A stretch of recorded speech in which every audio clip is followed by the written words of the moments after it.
السلام علیکم ورحمۃ اللہ وبرکاتہ۔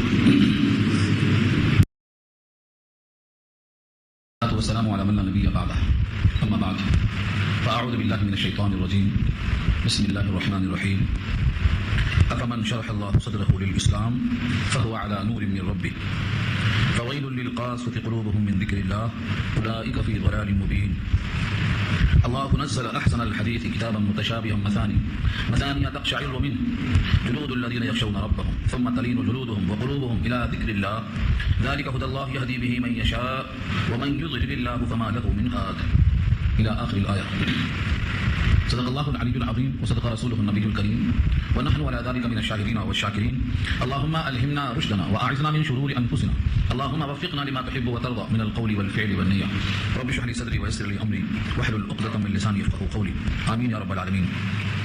محترم حضرات، معزز سامعین، محترم خواتین، میری ماں اور بہنوں، میرے بھائیوں، پیارے بچوں، آج کی گفتگو کا عنوان ہے سورہ زمر 23واں پارہ آیت نمبر 22 سے لے کر 31 تک، یا 23واں پارہ کا آخری رکوع ہے اور سورہ زمر کا یہ تیسرا رکوع ہے۔ اوپر سے ربط اور تعلق یہ ہے، اللہ نے عقل مند جو بھی مغز والے بھیجے والے ہیں ان کے لیے فرمایا تھا کہ اس میں نشانی ہے، نصیحت ہے، تذکرہ ہے، بڑی عبرت کی بات ہے، لیکن اہل مغز کے لیے، اولو الالباب بھیجے والوں کے لیے۔ اب یہاں سے یہ بات معلوم ہونا چاہیے کہ الباب کون ہیں؟ جن کا بھیجا درست ہے، جن کی عقل صحیح ہے، جو اللہ کی نگاہ میں عقل والے، مغز والے بھیجے والے، وہ کون ہیں؟ اسلام کو قبول کرنے کے لیے اللہ کے نبی نے سفر پیش کیا، لیکن کسی نے قبول کیا اور کسی نے قبول نہیں کیا۔ جیسے بارش ہوتی ہے، ہر زمین پہ بوندیں پڑتی ہیں، لیکن کوئی بنجر زمین ہے وہ پانی کو جذب نہیں کرتی، تو کوئی زمین ہے جو جذب کرتی ہے، اس میں سے سبزہ اگتا ہے۔ اللہ کے نبی صلی اللہ علیہ وسلم نے قرآن کریم کو سفر پیش کیا، توحید کو سفر پیش کیا، لیکن کچھ لوگوں نے قبول نہیں کیا، کچھ لوگوں نے قبول کیا۔ تو جن کا سینہ کھل گیا اسلام کے قبول کرنے کے لیے اور جن کا سینہ نہیں کھلا اسلام قبول کرنے کے لیے، دونوں برابر ہیں کیا؟ یہ سوال کیا۔ یہاں عقل مند اور مغز والے وہ لوگ ہیں جن کا سینہ کھل گیا، جن کے سینے میں نور ایمان داخل ہو گیا۔ یہ ہے اس آیت کا مضمون۔ افمن شرح اللہ صدرہ للاسلام، آ کے معنی کیا اور فا کے معنی تو، اور من کے معنی جو شخص، شرح کھول دیا، اللہ اس کا فاعل ہے، اللہ نے کھول دیا، صدرہ اس کا سینہ، للاسلام اسلام کے لیے، جس کا سینہ اللہ نے اسلام کے لیے کھول دیا اور وہ اسلام میں داخل ہو کر فہو علی نور من ربی، وہ اپنے رب کی طرف سے ایک نور پر چل پڑا۔ نور کے معنی روشنی، ایک روشنی پر اپنے رب کی طرف سے چل پڑا۔ وہ نور ایمان ہے، ایمان ایک روشنی ہے، ایمان ایک نور جو بندے کو اللہ کی طرف سے حاصل ہوتا ہے، اسی بندے کو توفیق ملتی ہے اسلام قبول کرنے کی۔ اب اس پر حدیث ہے، نبی صلی اللہ علیہ وسلم سے پوچھا گیا کہ شرح صدر کا کیا مطلب؟ اللہ کی طرف سے شرح صدر سینہ کھلنے کا کیا مطلب؟ فرمایا جب اس کے سامنے توحید پیش کی جاتی ہے تو اس کا قبول کرنا آسان ہو جاتا ہے، اور بت پرستی سے اس کو نفرت ہو جاتی ہے، یعنی نور ایمان کے قبول کرنے میں ذرا بھی تعامل نہیں ہوتا ہے، فوراً آگے بڑھ جاتا ہے۔ اس پر کون کون صحابی ہیں جن کے واسطے یہ شرح صدر کا مسئلہ تھا؟ قرطبی ایک تفسیر کی کتاب ہے الجامع لأحکام القرآن، فرماتے ہیں کہ حضرت علی رضی اللہ تعالیٰ عنہ کے بارے میں یہ آیت نازل ہوئی کہ ان کا سینہ کھل گیا، جیسے ہی پیش کیا حضور نے اسلام فوراً قبول کر لیا۔ ایک روایت میں حضرت حمزہ کا بھی نام ہے، ایک روایت میں حضرت عمر ابن خطاب کا بھی نام ہے رضی اللہ عنہ، ان کا بھی سینہ کھل گیا۔ اسلام میں آنے کے بعد سینہ کھلنا یہ الگ چیز ہے، اسلام سے پہلے ہی اسلام قبول کرنے کے لیے سینہ کھل جانا یہ بہت بڑی بات ہے۔ اللہ تعالیٰ کی طرف سے سینہ کھلے اور انہوں نے اسلام کو قبول کر لیا۔ بہت سے لوگ ایسے ہیں جو اسلام قبول کرنے کے بعد بھی ان کا سینہ نہیں کھل پاتا کہ وہ اسلام کیوں قبول کریں، کلمہ کیوں پڑھیں، سنت پر کیوں چلیں، نمازیں کیوں پڑھیں، ان کا سینہ نہیں کھل پاتا، کیونکہ ان کے لیے اللہ کی طرف سے جب ہدایت کا وقت ہوگا تو دروازہ ان کے واسطے بھی کھل جائے گا۔ سینہ اللہ کھولتے، یہاں سے معلوم ہوا شرح اللہ صدرہ سے کہ ہر بندے کا جب اللہ سینہ کھول دیتے ہیں تو اس میں نور ایمان داخل ہو جاتا ہے، اور جب سینہ نہیں کھولتے ہیں تو وہ ایمان جیسی اہم چیز کو بھی غیر اہم سمجھ کر چھوڑ دیتا ہے، رد کر دیتا ہے، قبول نہیں کرتا ہے۔ کسی کے سینے میں نور ایمان آ گیا تو اس کی کیا پہچان ہے؟ نور ایمان کے لیے سینہ کھل گیا، کیا پہچان ہے؟ صحابہ نے پوچھا اے اللہ کے نبی، اگر نور ایمان قلب میں داخل ہوا تو اس کی کچھ علامت ہے، کچھ پہچان ہے، ہم کیسے پہچانے کہ نور ایمان داخل ہوا یا نہیں ہوا؟ فرمایا 3 پہچان ہیں، 3 علامت ہیں۔ جب کسی بندے کے دل میں نور ایمان داخل ہو جاتا ہے، اس کا سینہ کھل جاتا ہے، تو 3 علامتیں ظاہر ہوتی ہیں۔ الانابت الى دار الخلود، التجافی عن دار الغرور، والاستعداد للموت قبل نزول۔ 3 صفتیں ہو گئی۔ پہلا لفظ کیا ہے؟ الانابت، انابت کے معنی رجوع ہونا، بندے کو اللہ کی طرف رجوع ہو جانے کی توفیق مل جاتی ہے۔ الانابت، انابت معنی متوجہ ہو گیا، جب دیکھو دماغ میں وہی ہے دار الخلود، خلود کے معنی ہمیشہ رہنے والا گھر، کہ جو یہاں گھر ہے یہ ہمیشہ والا گھر نہیں ہے، یہ ایک منزل ہے، جیسے ماں کے پیٹ میں تھی ایک منزل تھی، ویسے یہ بھی منزل ہے۔ دار خلود سے مراد وہ گھر جس کے بعد پھر کبھی باہر نہیں جائے گا، نہ اکتا کر، نہ بیزار ہو کر، نہ نکالا جائے گا، نہ خود نکلے گا، نہ بوڑھا ہوگا، نہ مرے گا۔ وہ گھر دار الخلود ہے جس کا نام جنت ہے، اور جنت ایک نہیں ہے، بہت قسم کی جنت ہے، جنان کثیرہ، بہت قسم کی جنت ہے۔ تمہیں سب سے اعلیٰ جنت الفردوس ہے، تو اس کی طرف توجہ لگ جائے کہ مجھے وہ گھر کسی حال میں حاصل کر لینا ہے۔ اس کا نام ہے الانابۃ الی دار الخلود۔ اور نمبر 2 التجافی عن دار الغرور۔ غرور والا گھر کون سا ہے؟ ہم سمجھتے ہیں کہ یہ گھر ہمارا ہے، ہوا نکل گئی تو قبرستان بھیج دیے گئے، ایک ہی دن میں جو ہمارا تھا وہ ہمارا نہیں رہا۔ تو ایسے گھر کا نام کیا ہے؟ دھوکے والا گھر، اس کا نام ہے دار غرور۔ اس دار غرور سے انسان کو دوری پیدا ہوتی ہے کہ جب یہاں مستقل نہیں رہ سکتے تو ساری محنت کیوں کرنا اس کے لیے، اس توجہ یہاں سے ہٹ جاتی ہے۔ یہ ہے التجافی۔ اور تیسری چیز کیا ہے؟ الاستعداد للموت قبل النزول۔ موت کے آنے سے پہلے موت کی تیاری کرنا، کہ جب ہم کو فرشتہ لے کر جائے گا اور لوگ ہمارے کندھوں پر اپنے کندھوں پر ہم کو لے کر منتقل کریں گے اور ہمارے لیے فرشتے استقبال میں آئیں گے تو ہم اللہ سے تعلق کیسا رکھتے ہیں؟ اسی انداز سے ہمارا استقبال ہوگا۔ جب اللہ سے آپ کا تعلق مستحکم اور مضبوط ہوگا تو اللہ کے فرشتے بھی اسی والہانہ انداز میں آپ کا استقبال کریں گے، آگے اللہ کا چاہنے والا۔ یہ 3 صفتیں ہیں، یہ کس نے بتایا؟ نبی صلی اللہ علیہ وسلم۔ یہ 3 صفتیں ہیں جو نور ایمان کی علامت ہے۔ اب دیکھیے لفظوں کو، افمن شرح اللہ صدرہ للاسلام، کیا بھلا وہ شخص جس کا سینہ اللہ نے اسلام قبول کرنے کے لیے کھول دیا، تو ہوا بس وہ ہے علی نور من ربہ، اپنے رب کی طرف سے نور پر، یعنی ایک راستے پر چلتا۔ اس کے مقابل دوسرا ہے جس کا دل اسلام کے لیے نہیں کھلتا ہے، اس کے دل میں قساوت قلبی ہے، دل میں اتنی سختی ہے کہ کسی کی بات قبول نہیں کرتا۔ فوائل للقاسیۃ قلوبہم من ذکر اللہ۔ فوائل، یہ وائل بارہ سن چکے ہیں آپ، وائل اس میں فا لگا ہے، فا مانے تو، اور وائل وہی ہے جو آپ سنتے ہیں ویل لکل میں، ویل للمطففین میں، وائل کے معنی خرابی ہے، بربادی ہے۔ بالقاسیہ، قاسیہ قاف سین یہ ہے، قصائی کسے کہتا ہے؟ قصائی جس کا دل سخت ہو جائے، قسوہ، قسوہ کے معنی قساوت قلبی، دل اتنا شدید ہو گیا کہ اس میں کوئی بات داخل نہیں ہو رہی۔ قلوبہم، جن کے دل سخت ہیں، من ذکر اللہ معنی عن ذکر اللہ، اللہ کی یاد سے ان کے دل اتنے سخت ہیں کہ اس میں کوئی بات داخل نہیں ہوتی۔ یہ 2 طرف ہو گئے، ایک کا دل کھل گیا، نور ایمان داخل ہو گیا، اور ایک کا دل اتنا سخت ہے کہ وہ کھلتا ہی نہیں، تو وہ دل کیا ہے؟ قساوت قلبی کا مرکز ہے، اس میں کوئی بات داخل نہیں ہوتی۔ کیا دونوں برابر ہیں؟ یہ عام انسان سے سوال کیا گیا ہے۔ اللہ خود فرماتے ہیں اولئک فی ضلال مبین، وہ لوگ کھلی گمراہی میں ہیں جن کا دل نہیں کھلتا اسلام کے لیے۔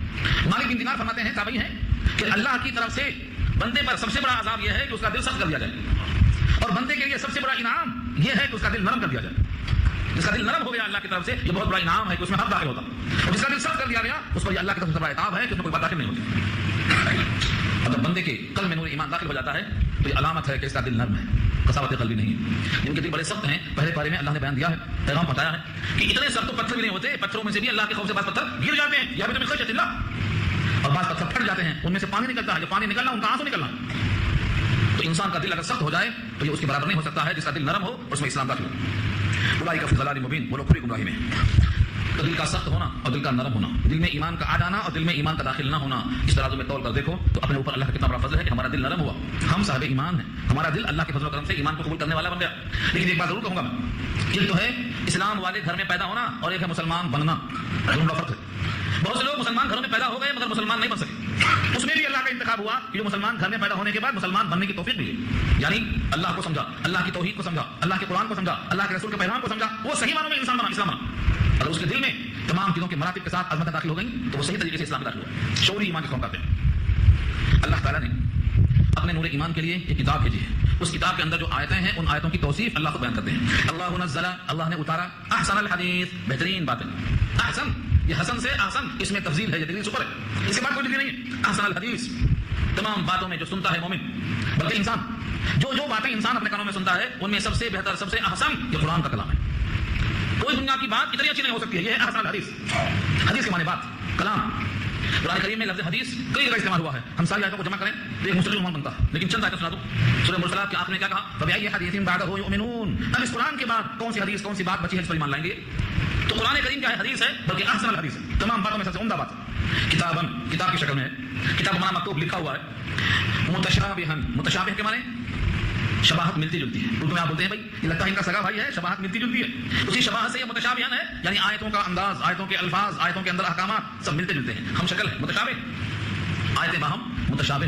قرآن کریم کی تفصیل اگر دیکھی جائے، ابھی تو آپ نے شروع کیا ہے، سوچنا شروع کیا، چلنا شروع کیا، قرآن کریم کی آیتوں میں ایک محکم آیتیں کہلاتی ہیں، محکم جس کا مضمون مستحکم ہوتا ہے، اور اس کے مقابل میں متشابہ ہوتی ہیں جن کو سمجھنا ممکن نہیں ہوتا، وہ متشابہ محکم کی ضد ہے، اور یہاں جو متشابہ کہا گیا ہے یہ باہم ملتی جلتی ہیں، باہم ملتی جلتی ہیں، آدمی دیکھ کر محسوس کر سکتا ہے کہ یہ کلام الہی ہے۔ بعض لوگ حافظ نہیں ہوتے، اس کے باوجود یہ قرآن کی آیت ہے یا یہ حدیث رسول ہے وہ پہچان لیتے، کیسے پہچانتے؟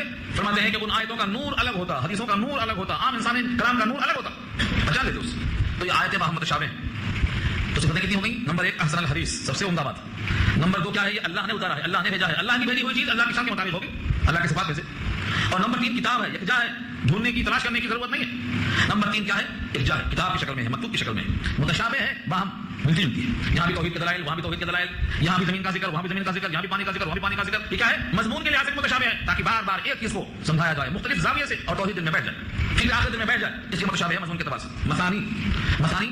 مثانیہ مثنیٰ سے بنا ہے جس کے معنی بار بار پڑھی جائے، دہرائی جائے. ایک بار کلام پاک ختم ہو گیا، چھٹی ہو گئی نہیں. دنیا کی کوئی بھی کتاب آپ ایک بار دو بار پڑھنے کے بعد آپ کا دل بھر جائے گا، لیکن یہ قرآن کی صفت خاص ہے کہ یہ مثانی ہے، بار بار پڑھو اور ہر بار نیا لطف آتا. سمجھ کر پڑھو تب بھی، بغیر سمجھے پڑھو تب بھی ان کے لفظوں میں سے ایک کشش ایسی ہوتی ہے کہ پڑھنے والے کی زبان تربتر ہوتی ہے. مثانیہ بار بار پڑھی جاتی ہے، بار بار دہرائی جاتی ہے. ہر سال حضور سناتے تھے جبریل کو اور جبریل سناتے تھے حضور صلی اللہ علیہ وسلم کو، اور صحابہ کا معمول تھا. اور اس وقت سے لے کر آج تک ہر حافظ قرآن کریم کو کثرت سے پڑھتا ہے اور آپ حفظ میں اتنا پڑھتا ہے لیکن مزے میں کبھی کمی نہیں آتی. حلاوت ہے، تراوٹ. اور ایک خوبی ہے تقشعر منہ، رونگٹے کھڑے ہو جاتے ہیں اس سے. تقشعر منہ، ان آیتوں میں ایک تاثیر ہے اللہ کی طرف سے. تقشعر، اقشعرار کے معنی بال، رونگٹے جس کو آپ بولتے ہیں، یہ خوف خداوندی سے کھڑے ہو جاتے ہیں، لیکن سب کے نہیں. تقشعر منہ جلود الذین یخشون ربهم، ان کی کھال پر ان کے رونگٹے کھڑے ہوتے ہیں جو اپنے رب سے ڈرتے ہیں. ڈر کی بنا پر، خوف کی بنا پر، جہنم کی وعیدوں کی بنا پر، فرشتوں کی ہیبت کی وجہ سے جسم پر رونگٹے کھڑے ہو جاتے ہیں قرآن کریم کو سن کر. شرط اس لیے کیا ہے؟ رب سے ڈرنے والا. صحابہ کرام کا یہ عام معمول تھا. قرآن کریم کی آیتیں سن کر ان کی آنکھوں سے آنسو نکل جاتا تھا. وَإِذَا سَمِعُوا مَا أُنزِلَ إِلَى الرَّسُولِ تَرَىٰ أَعْيُنَهُمْ تَفِيضُ مِنَ الدَّمْعِ. صحابہ بارہ پہلی آیت دیکھو، صحابہ کی آنکھیں بھر جاتی تھیں آیتوں کو سننے کے بعد. اور نماز میں جب پڑھتے تھے جیسے کوئی کھانا پکنے والی دیگچی سے آواز آتی ہے، ایسے جناب عمر کے سینے سے ہچکیوں کی آواز آتی تھی. اللہ کا خوف جس دل میں ہے وہ جو آخرت کی بات سنتا ہے، جہنم کی ہولناکی کی بات سنتا ہے، تو اس دل میں خوف پیدا ہوتا ہے اور رونگٹے جسم پہ کھڑے ہو جاتے ہیں.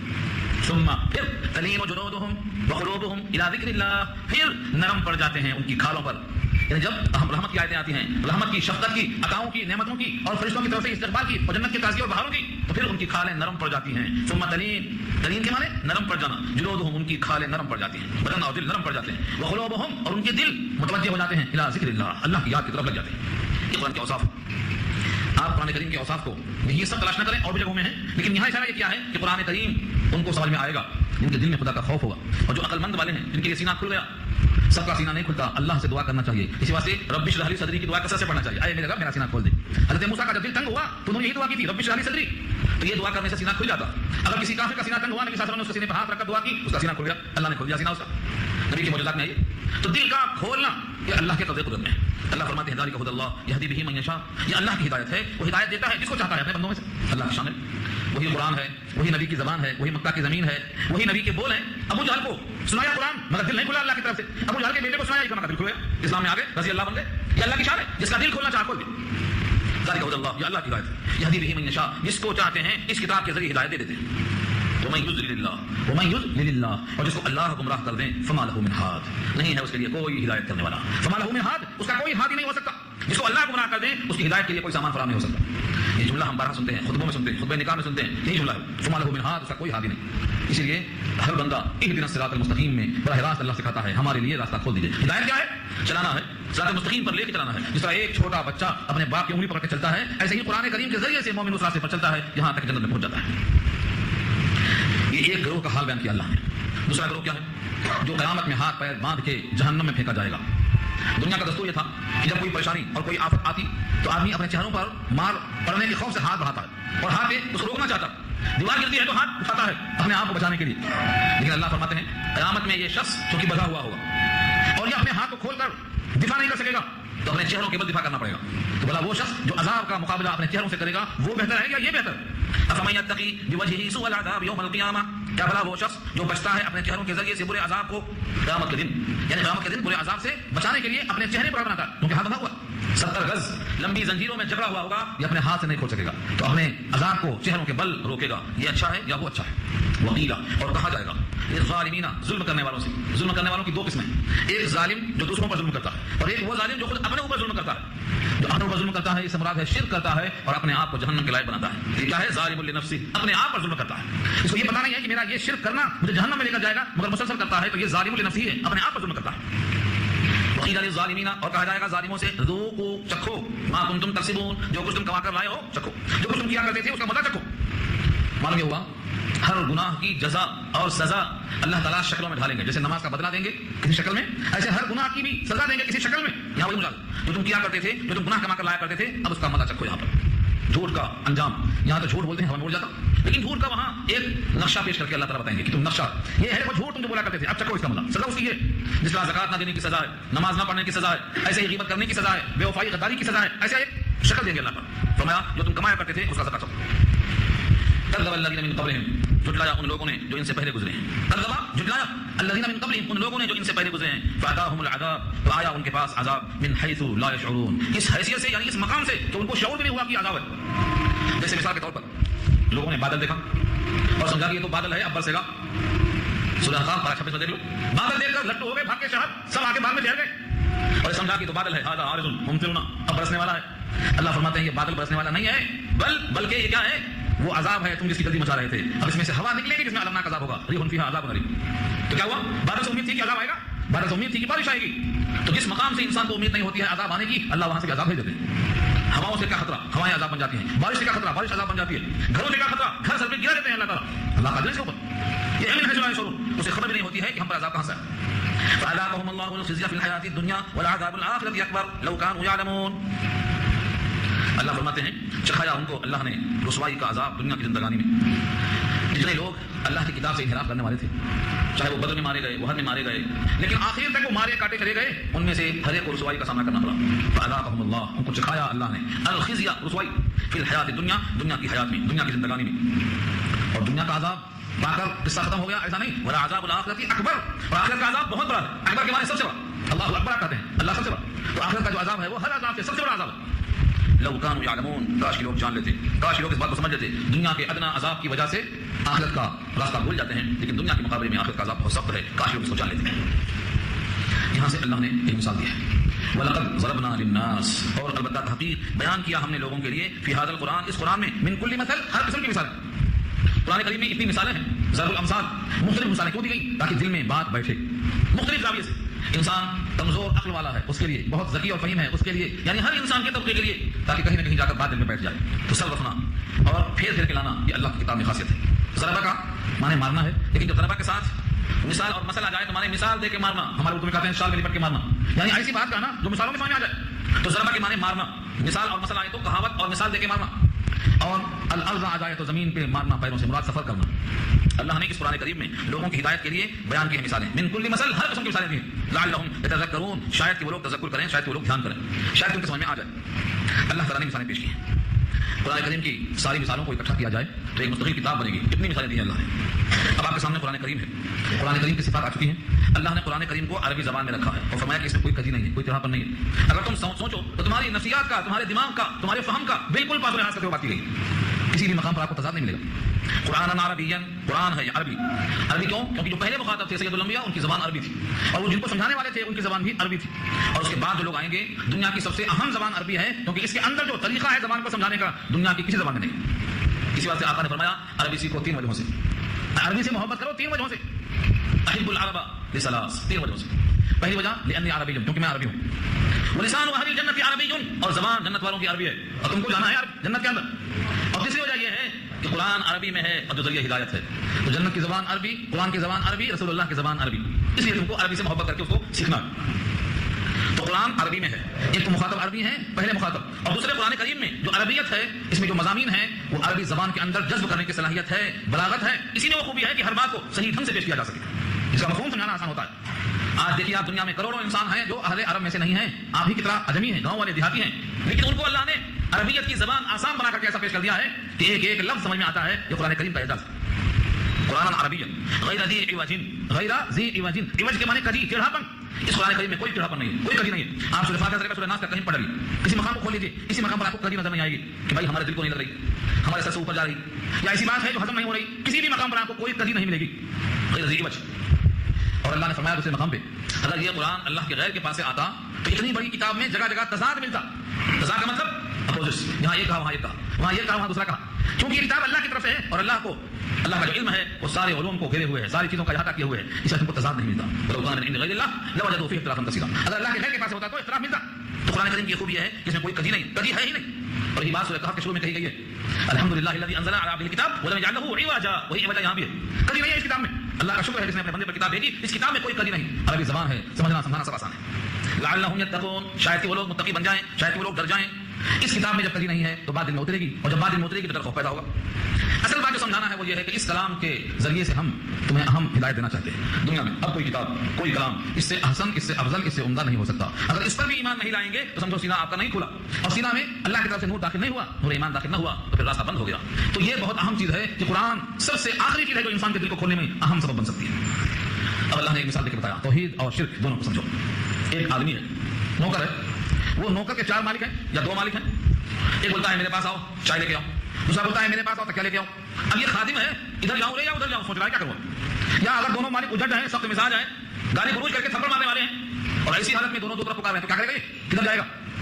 اور دوسرا نوکر ایسا ہے کہ اس کا ایک ہی مالک ہے, دوسرا کوئی مالک نہیں, اور وہ مالک بھی بڑا اچھے اخلاق کا حامل ہے.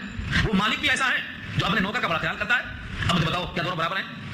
اگر دونوں برابر نہیں ہیں تو توحید اسی کا نام ہے. دیکھو لفظوں کو, ضرب اللہ مثلا, اللہ نے مثال بیان کیا ایک آدمی کی, یعنی موحد اور مشرک کے بارے میں ایک مثال دیا اللہ نے. مثلا ایک مثال, رجلن, ایک ایسا آدمی, فیہ, اس کے اندر شرکا, شرکا مانے پارٹنرشپ, شریک جمع شرکا. اس مالک اس غلام کے اندر کئی لوگوں کی ملکیت ہے اور جو مالک ہیں وہ کیسے ہیں, متشاکسون. متشاکس ہم جس کو اردو میں کہتے ہیں کھینچم تانی کرنے والے, یہ ہے متشاکس. متشاکس کے معنی کھینچم تانی کرنے والے. اگر وہ بلاتا ہے ادھر تو یہ بلاتا ہے ادھر, وہاں گئے تو تھپڑ, یہاں گئے تو چپل, کہاں جائے کدھر جائے. تو ایسے شخص کو متشاکس کہتے ہیں جو بیچارہ کشمکش میں پڑا ہو. یہ ہے متشاکس. اردو میں کشمکش بولتے ہیں. کشمکش کیا یہیں سے نکلا ہے, متشاکس سے نکلا. یہ ادھر گیا انہیں خفا, ادھر گیا تو انہیں خفا, کیا کروں. ورجل سلما لرجل, اور دوسرا جو آدمی ہے وہ صحیح سالم ہے, ایک ہی آدمی کا ہے, ایک ہی آدمی کا نوکر. دونوں برابر ہو سکتے ہیں کیا؟ حل یستویان مثلا, کیا دونوں برابر ہیں مثال ہے؟ حل کیا یستویان, مستوی برابر, مثلا مثال کے اعتبار دونوں برابر ہیں کیا؟ دنیا کا کوئی انسان ڈھونڈ کے رکھ دو, اہل ہند ہوں یا اہل یورپ ہوں, دنیا کا کوئی انسان جس کی عقل صحیح سلامت ہو, کیا کہے گا؟ جو خادم ایک مالک کے ماتحت کام کرتا ہے اور وہ مالک بھی بہت نرم ہے, اچھے اخلاق والا ہے, یہ 1000 گنا بہتر ہے. اور جو خادم کے کئی مالک ہیں اور اجڑ قسم کے ہیں, وہ بڑی بری حالت میں ہے. یہی تو ہم نے کہا ہے, وہ ایک سجدہ جسے تو گراں سمجھتا ہے 1000 سجدوں سے دیتا ہے آدمی کو نجات. اگر تم ایک اللہ کے ہو گئے تو ہر جگہ سجدہ کرنا نہیں پڑے گا, اور اگر تم ایک اللہ کے نہیں ہوئے تو تم سجدہ کرتے کرتے ایسا ہی پھرتے رہو گے, ٹھوکریں کھاتے رہو گے. ایک سے بیٹی مانگو گے, ایک سے بیٹا مانگو گے, ایک سے کپڑا مانگو گے, ایک سے کھانا مانگو گے, ایک سے بارش مانگو گے, پھرتے رہو گے. یہ سمجھا رب کریم نے. اور مثال دی ہے کہ جس کے کئی مالک وہ اجڑ ہیں, جمتانی کرنے والے ہیں, اور جس کا ایک ہی مالک ہے وہ مالک کیسا ہے, بہت نرم دل ہے. بلا اللہ سے زیادہ رحیم کریم شفیق کون ہو سکتا ہے؟ اللہ تعالیٰ کا جو ہو گیا وہ ایک کا ہو گیا, اور جو اللہ کے ساتھ اوروں کا ہو گیا وہ ایک کا نہیں ہو سکا. یہ مثال دیا اللہ تعالیٰ نے, اور جب دماغ میں مثال بیٹھ گئی تو اللہ خود فرماتے ہیں الحمدللہ, اللہ کا شکر ہے, تمام تعریفیں اللہ کی ہیں کہ ہمارا مدعا پورا ہوا, ہمارا مقصد پورا ہو گیا. الحمدللہ. جب کوئی چیز مرضی کے مطابق ہو جائے تو آپ کیا کہتے ہیں؟ الحمدللہ. پانی ٹھنڈا پیا, دل میں گیا, راحت پہنچی, کہا الحمدللہ. شکر ہے اللہ کا جس نے پانی سے راحت پہنچایا.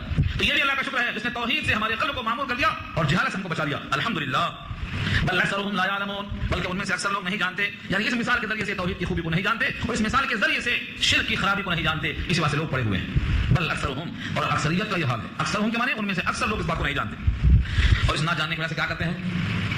کچھ لوگ نبی صلی اللہ علیہ وسلم کے وفات کی تمنا کرتے تھے, کافر کہتے تھے یہ مر گئے تو قصہ ختم ہو جائے گا. اس کا ذکر میں نے کیا تھا سورہ کوثر میں, اولاد مرنا نہیں ہے, آپ کے بعد یہ مشن ختم ہو جائے گا. خوشیاں منا رہے تھے. اللہ نے فرمایا اگر آپ کے لیے دوام نہیں ہے تو کس کے واسطے دوام ہے؟